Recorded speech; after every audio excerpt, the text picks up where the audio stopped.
These days, we have all sorts of platforms that allow us to develop high-level workflows around the serverless functions and other services like databases that we want to deploy to build our applications. Often, these specialty pieces of infrastructure are built on top of a platform like AWS that provides infrastructure pieces that can combine into higher-level platforms. Today, we're going to create an AWS account of our own so that we can start taking advantage of the same powerful components that platforms like Netlify use to build their own infrastructure service offerings.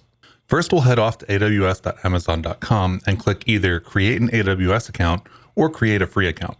Creating an account is free, but you will need to enter your credit card information during this process.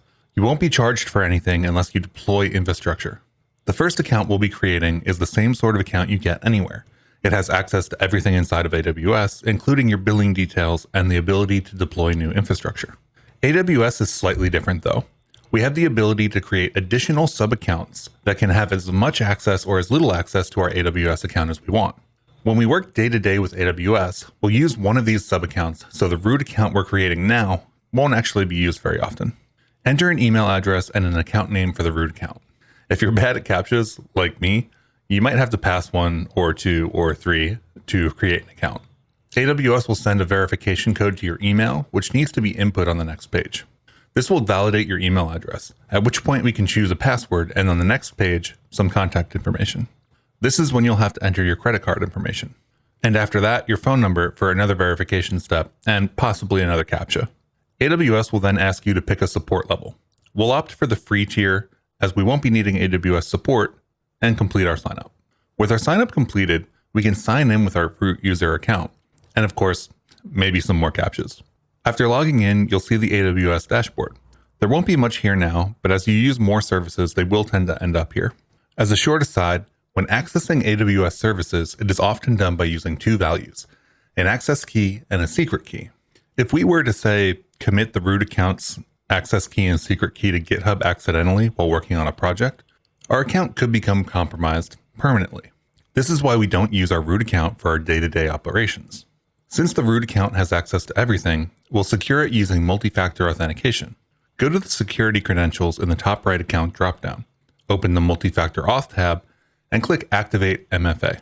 We can use the virtual MFA option to allow us to use software like 1Password as our second factor. In 1Password, we can create a new one-time password field and reveal the secret key. Copy and paste the secret key into the 1Password field and save. After saving, we'll start to see the one-time passwords pop up. We'll need to copy 2 of them into the AWS form and then assign MFA. After assigning MFA, we'll hop over to IAM. IAM stands for Identity and Access Management. In more human-y terms, this is user accounts and what they can do. This is how we'll create the sub-account that we use for our day-to-day work with AWS. First, we should go to the top right drop-down menu, click Account, and scroll down to IAM, User, and Role Access to Billing Information. Read the paragraph if you like, and then click Edit in the top right and check the Activate IAM Access box and click Update. This will allow us to access billing information from the user we're about to create. After enabling IAM access for billing information, go back to the IAM panel. Click on Users in the left-hand sidebar and create a new user. Enter a username. This will be the user you use all the time. Check the boxes for password access and the access key. The password will let you log into the AWS website, and the access key will let you programmatically access AWS through the CLI or other programs. I'd suggest checking the radio button for custom password and dropping one in from your 1Password or other password manager. You can also choose to make the new user reset their password when they next log in, but since we've generated a password and the user is us, I'll uncheck this box. Click Next Permissions and we'll set up what this user will have access to. AWS IAM likes when we set up groups, attaching permissions to those groups and then placing users in the groups. It's a bit much for just us, but it does make sense if you have to just make a bunch of accounts to give other people access. We'll give the group the name admins and give the group the administrator access set of permissions.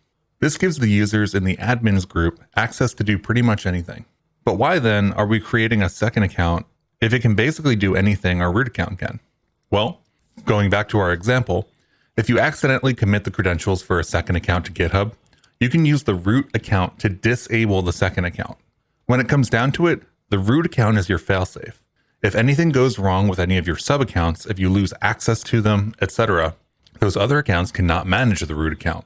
So you always can use the root account to log in, delete the other accounts, remove anything that the people created, and regain control of. Add the user to the admins group and click next to get to the tags page. We won't be adding any tags, although it won't hurt anything if you do want to add any tags here.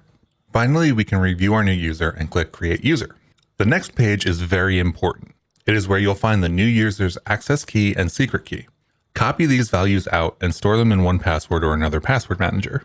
Also make note of the URL on this page. It's the one we'll use to log in with this user. Finally, we can sign out of the root account, go to the URL that we copied from the previous page, and enter the new username and password to log in. Note that this login page also has a number auto-filled at the top. The URL we copied earlier includes this number if it wasn't auto-populated for you already. The username in the top right should be the new user we created.